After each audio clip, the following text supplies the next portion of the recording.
Pada hari Selasa yang sunyi di Yerusalem, 3 pusat pemantauan agama yang terpisah mencatat peristiwa mustahil yang sama. Bukan doa. Bukan protes. Sebuah penggukuran. Sensor yang terkubur di bawah kompleks Masjid Al-Aqsa merekam pergeseran frekuensi yang tidak dapat dijelaskan oleh model geologi manapun. Dan kemudian langit berubah menjadi ungu selama tepat 47 detik. Tidak ada yang mengklaim ini sebagai mukjizat. Tetapi data tersebut memaksa orang beriman dan ilmuwan untuk mengajukan pertanyaan yang sama. Semuanya dimulai pada pukul 4.23 waktu setempat. Sebagian besar Yerusalem sedang tertidur. Namun di dalam laboratorium bawah tanah kecil di dekat tembok barat, jarum seismograf melonjak. Bukan karena gempa bumi. Tanah tidak bergetar. Jarum itu bergerak karena sesuatu yang lain. Sesuatu yang belum pernah tercatat oleh mesin-mesin sebelumnya. Laboratorium itu milik kelompok pemantau non-agama bernama Proyek Sinyal Bumi. Mereka melacak medan magnet, gelombang suara, dan tekanan tanah. Tugas mereka adalah mencari lubang bencana alam dan kerusakan struktural. Namun pada pagi itu, setiap sensor tanpa kecuali melonjak secara bersamaan. Alat pengukur cahaya. Tembaka elektromagnetik. Bahkan mikrofon yang terkubur 3 meter di dalam tanah. Mikrofon itu merekam dengungan rendah. Bukan suara. Bukan mesin. Getaran yang sangat dalam sehingga telinga manusia tidak dapat mendengarnya. Tetapi perangkat lunak tetap mentranskripsinya. Frekuensinya tepat 7,83 Hz. Angka itu penting. Itu disebut resonansi Schumann. Itu adalah detak jantung alami bumi. Biasanya frekuensi ini stabil. Pada pagi itu, frekuensinya berlipat ganda selama 12 detik. Insinyur penanggung jawab shift saat itu adalah seorang pria bernama David Cohen. Dia bukanlah orang yang beriman. Dia menyebut dirinya analis data yang ketat. Dia menyuruh timnya untuk memeriksa setiap kabel, setiap sambungan, setiap sumber daya. Semuanya bersih. Dia kemudian memeriksa sistem cadangan.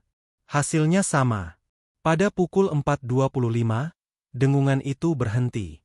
Tetapi sesuatu yang lain mulai terjadi. Penurunan tekanan udara di atas Bukit Bait Suci.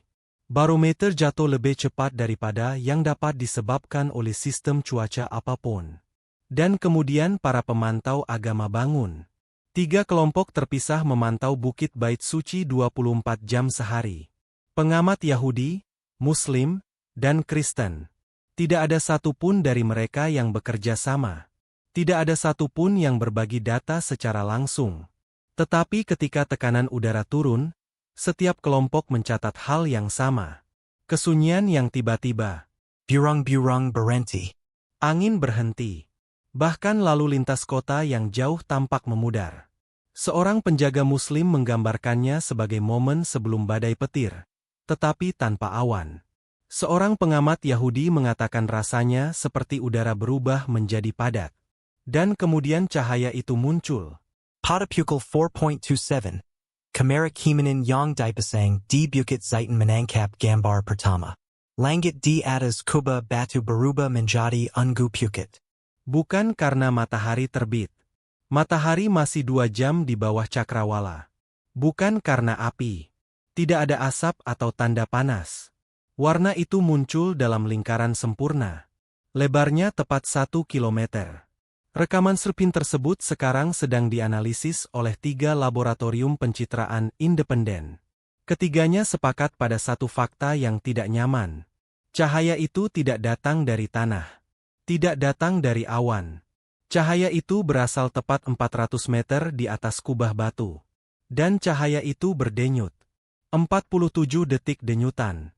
Setiap denyut berlangsung tepat 1,2 detik. Kemudian gelap. Kemudian denyut lagi. Para pemimpin agama dari ketiga iman tiba dalam waktu 1 jam. Mereka tidak berkoordinasi. Mereka hanya datang. Mufti besar Yerusalem mengeluarkan pernyataan pada pagi hari yang sama. Dia menyerukan ketenangan. Namun di balik pintu tertutup, dia meminta data seismik.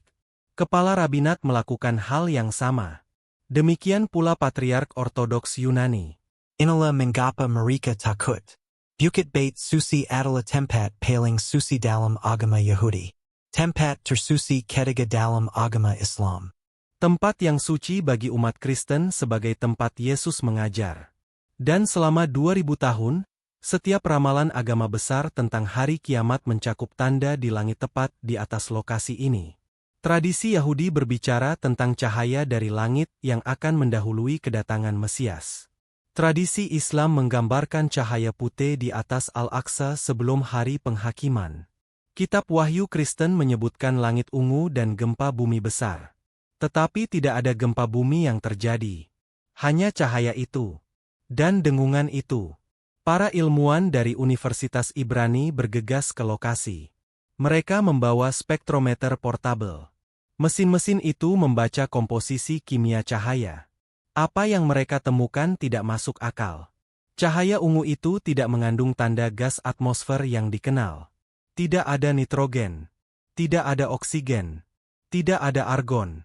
Cahaya itu adalah panjang gelombang murni. Seolah-olah sesuatu telah melukiskan warna ke langit tanpa menyentuh udara.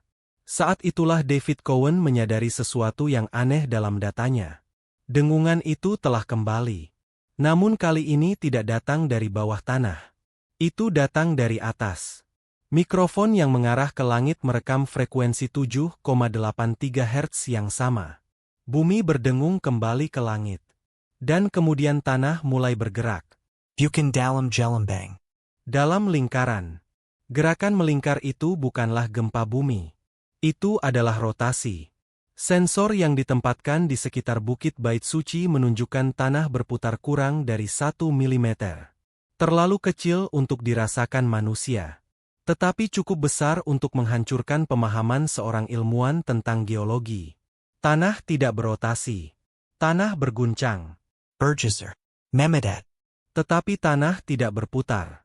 Kecuali jika sesuatu di bawahnya berputar.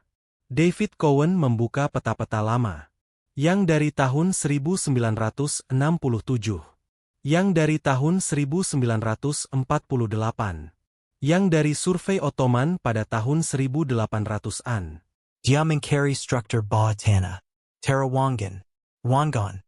Apapun yang dapat menjelaskan gaya rotasi. Apa yang dia temukan adalah sebuah legenda. Sebuah cerita yang dianggap sebagian besar arkeolog sebagai mitos.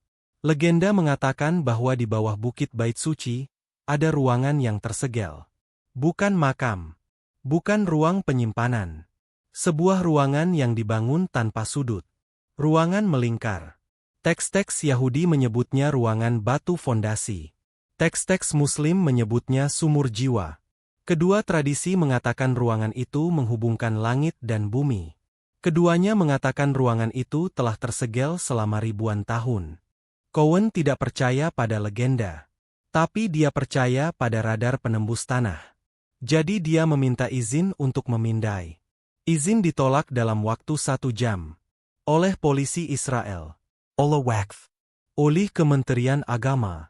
Ketiganya mengatakan tidak. Ketiganya mengatakan situs itu terlalu sensitif. Terlalu suci. Terlalu berbahaya. Penolakan itu hanya membuat pertanyaan semakin keras. Apa yang mereka lindungi? Para peneliti independen sejak itu membocorkan data radar lama dari tahun 1990-an. Sebuah survei Inggris yang dilakukan di dekat tembok barat menunjukkan adanya ruang kosong. Ruang yang besar. Kira-kira 30 meter di bawah permukaan. Ruang itu berbentuk bulat. Lebarnya 90 meter. Dan tidak memiliki pintu masuk yang terlihat. Survei yang sama mencatat anomali suhu. Batuan di dalam ruang kosong itu secara konsisten 10 derajat lebih hangat daripada batu kapur di sekitarnya. Bahkan di musim dingin. Bahkan di malam hari. Sesuatu di bawah sana menghasilkan panas. Telah menghasilkan panas selama berabad-abad. Para sarjana agama mulai menunjuk pada sebuah ramalan dalam kitab Daniel. Ramalan itu berbicara tentang masa ketika pengetahuan akan meningkat dan manusia akan berlari ke sana kemari. Tetapi kemudian ramalan itu mengatakan sesuatu yang aneh. Ramalan itu mengatakan akhir akan tiba ketika tempat-tempat yang dalam menyerahkan rahasia mereka. Bukan ketika pasukan berbaris. Bukan ketika kerajaan runtuh. Ketika tempat-tempat yang dalam berbicara. Pada pagi hari langit ungu itu, tempat-tempat yang dalam berdengung pada 7,83 Hz. Itu adalah frekuensi otak manusia saat meditasi mendalam. Itu juga merupakan frekuensi ionosfer bumi. Itu adalah jembatan antara pikiran dan planet. Dan kemudian para pengamat agama melihat sesuatu yang memecah kesunyian mereka. Pada pukul 4.35, cahaya ungu itu lenyap. Tidak perlahan. Tidak seperti awan yang lewat. Cahaya itu lenyap seketika. Satu bingkai video cahaya itu ada. Bingkai berikutnya cahaya itu hilang. 3 perangkat perekam terpisah menunjukkan pemotongan yang sama. Tidak ada transisi. Tidak ada pudar. Hanya ketiadaan. Tetapi sensor-sensor terus merekam. Dan apa yang mereka tangkap selanjutnya belum dipublikasikan. Sampai sekarang. Seorang astronom radio amatir bernama Yossi Ben Ami sedang mengarahkan piringannya ke langit pagi itu. Dia tidak mencari tanda-tanda agama. Dia melacak angin matahari. Peralatannya menangkap semburan kebisingan radio tepat pada pukul 4.35. Semburan itu berlangsung selama 4,7 detik. Itu datang dari tepat di atas bukit Bait Suci. Dan itu memiliki pola. Pola itu bukanlah statis acak. Itu terstruktur. Seperti sinyal. Seperti bahasa. Ben Ami mengirim rekaman itu ke seorang kolega di Institut Weizmann. Kolega itu menjalankannya melalui algoritma analisis pola. Algoritma itu menemukan interval yang berulang. Konstanta matematika. Angka pi muncul. Demikian pula rasio emas. Demikian pula urutan bilangan prima. 2, 3, 5, 7, 11, 13. Urutan yang sama yang ditemukan dalam spiral galaksi dan pertumbuhan cangkang. Tidak ada fenomena alam yang menghasilkan bilangan prima dalam semburan radio. Itu bukan opini. Itu fisika. Sementara itu, rumah sakit di seluruh Yerusalem melaporkan anomali yang berbeda. Unit gawat darurat melihat penurunan mendadak dalam serangan jantung antara pukul 4.23 dan pukul 4.35. Bukan penurunan kecil. Penurunan 70% dibandingkan dengan jam yang sama selama 10 tahun terakhir. Jantung orang-orang berhenti gagal. Selama 12 menit. Para dokter tidak memiliki penjelasan. Demikian pula Kementerian Kesehatan. Tetapi para pemantau agama memiliki kata untuk itu. Dalam tradisi Yahudi, Shehinah adalah kehadiran Tuhan di dunia. Dikatakan membawa penyembuhan. Dikatakan menyebabkan jantung beristirahat. Dikatakan juga terkait dengan batu fondasi. Tradisi Muslim menyebutnya sakinah. Kehadiran Ilahi yang membawa kedamaian. Dan dikatakan turun hanya selama momen-momen ramalan besar. Tradisi Kristen menyebutnya parakletos. Penolong. Dia yang datang ketika dunia akan berubah. 3 iman. 3 nama. 1 peristiwa. 12 menit penyembuhan. 47 detik cahaya ungu. Dan sinyal radio yang mengetahui matematika yang tidak ditemukan manusia hingga tahun 1800-an. Tetapi inilah detail yang menghantui para peneliti. Sinyal itu tidak datang dari luar angkasa yang dalam. Itu datang dari langit. 400 meter ke atas. Tepat di mana cahaya itu muncul. Sesuatu ada di sana. Sesuatu yang mengetahui angka-angka kita. Sesuatu yang mengetahui jantung kita berhenti berdetak. Dan kemudian ia pergi. Pada siang hari, cerita itu tidak pecah di jaringan berita utama. Itu tidak mungkin. Tidak ada ledakan. Tidak ada kematian. Tidak ada pemimpin politik yang membuat pernyataan. Hanya data. Dan data mudah diabaikan. Tetapi di dalam komunitas agama, sesuatu telah berubah. Kepala Rabinat mengadakan pertemuan darurat. Bukan tentang politik. Tentang ramalan. Mereka meninjau bagian-bagian Talmud yang menggambarkan tanda-tanda sebelum Mesias.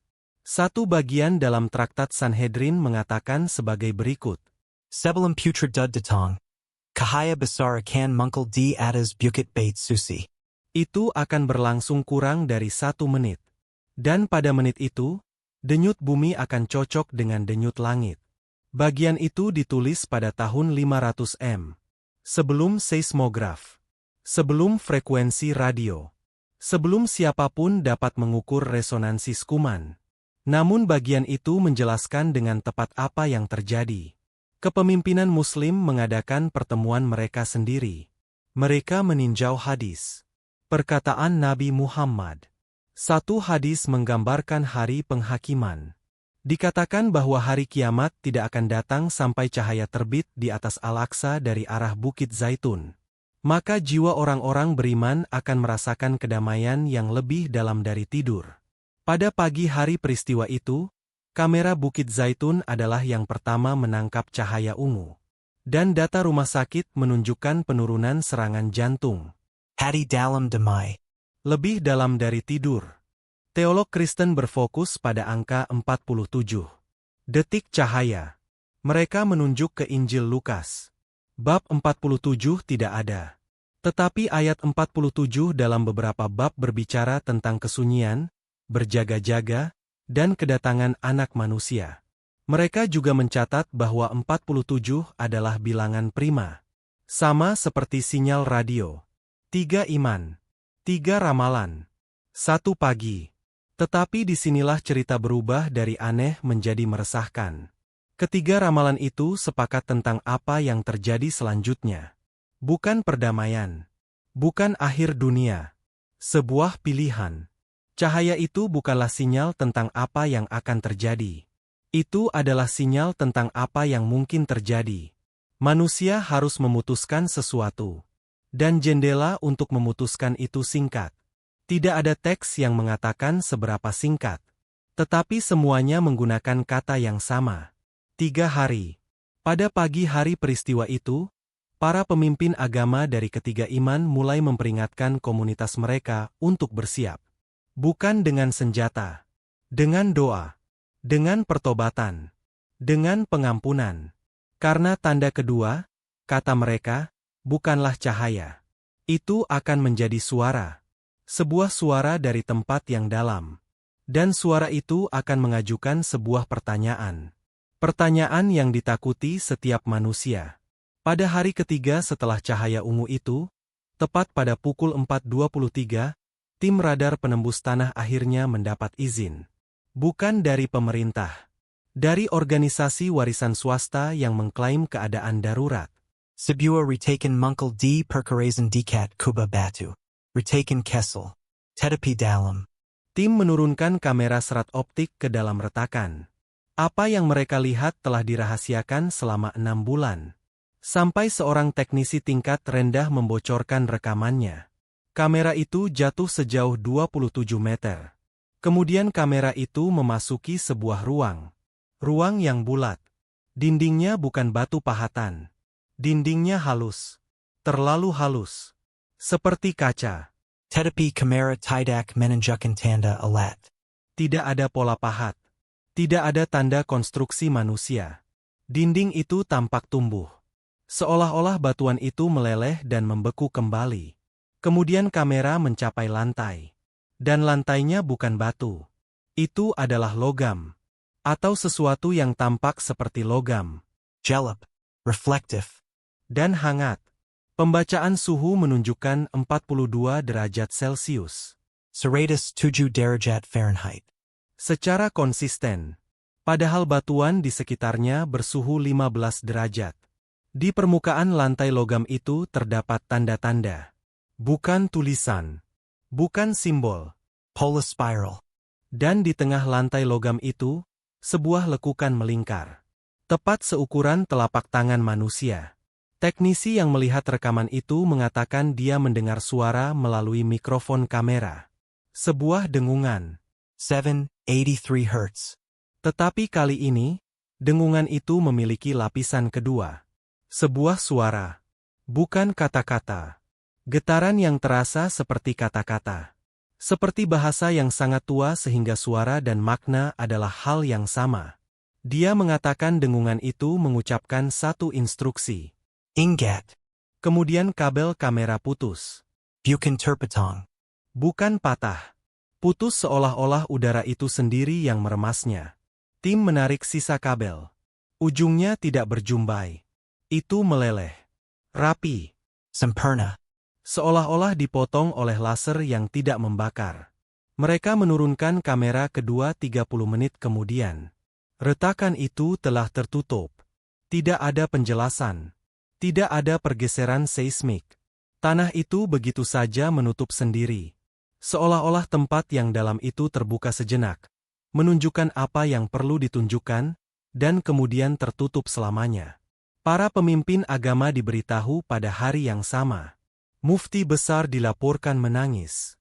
Kepala rabi dilaporkan tidak berbicara selama 1 jam. Patriark dilaporkan mengatakan satu kata. Segera.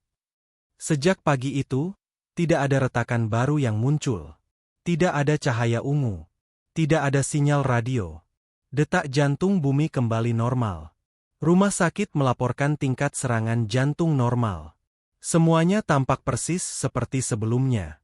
Tetapi orang-orang yang melihat rekaman itu tidak bisa tidur nyenyak lagi sejak saat itu. Karena lantai logam itu memiliki satu detail lagi. Pola spiral itu cocok persis dengan pola spiral dalam sinyal radio.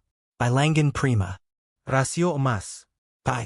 Semuanya terakhir di logam di bawah tempat paling suci di bumi. Logam yang seharusnya tidak ada. Di ruangan yang seharusnya tidak ada. Berbicara dalam frekuensi yang menghubungkan bumi ke langit. Satu bukti terakhir muncul minggu lalu. Gambar satelit pribadi yang diambil oleh operator amatir pada pagi hari peristiwa itu. Gambar tersebut menunjukkan langit di atas Yerusalem pada pukul 4.29. 3 menit setelah cahaya ungu mulai. Tetapi cahaya itu sendiri bukanlah yang penting. Yang penting adalah apa yang disembunyikan oleh cahaya itu. Dalam spektrum ultraviolet, tidak terlihat oleh mata manusia, satelit menangkap sebuah bentuk. Sebuah lingkaran sempurna. Bukan awan.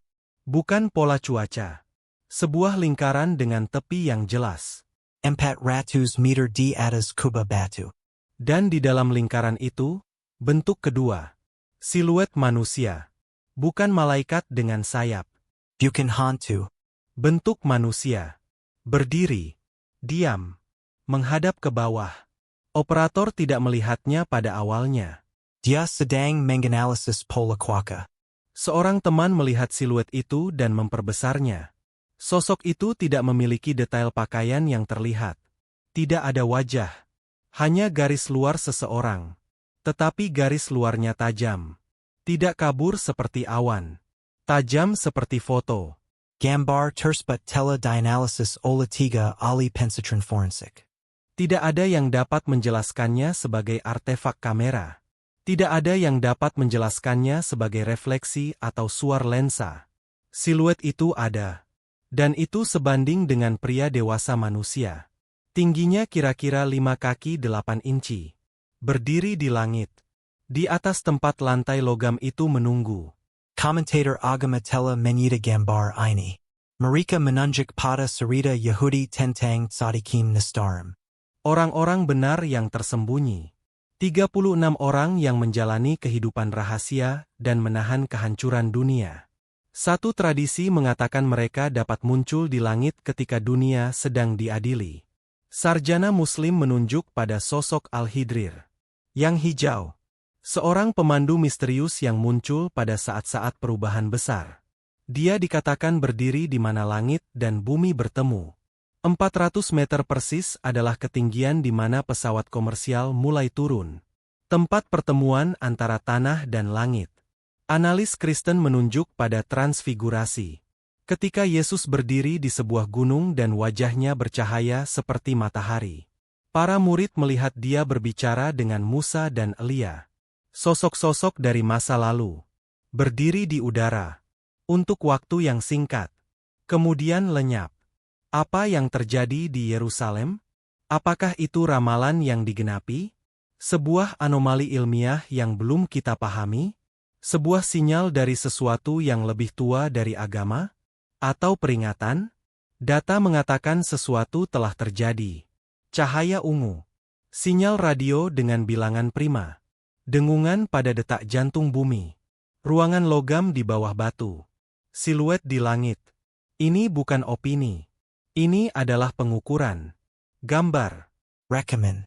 Apayang anda percayai tentang semua itu terserah anda.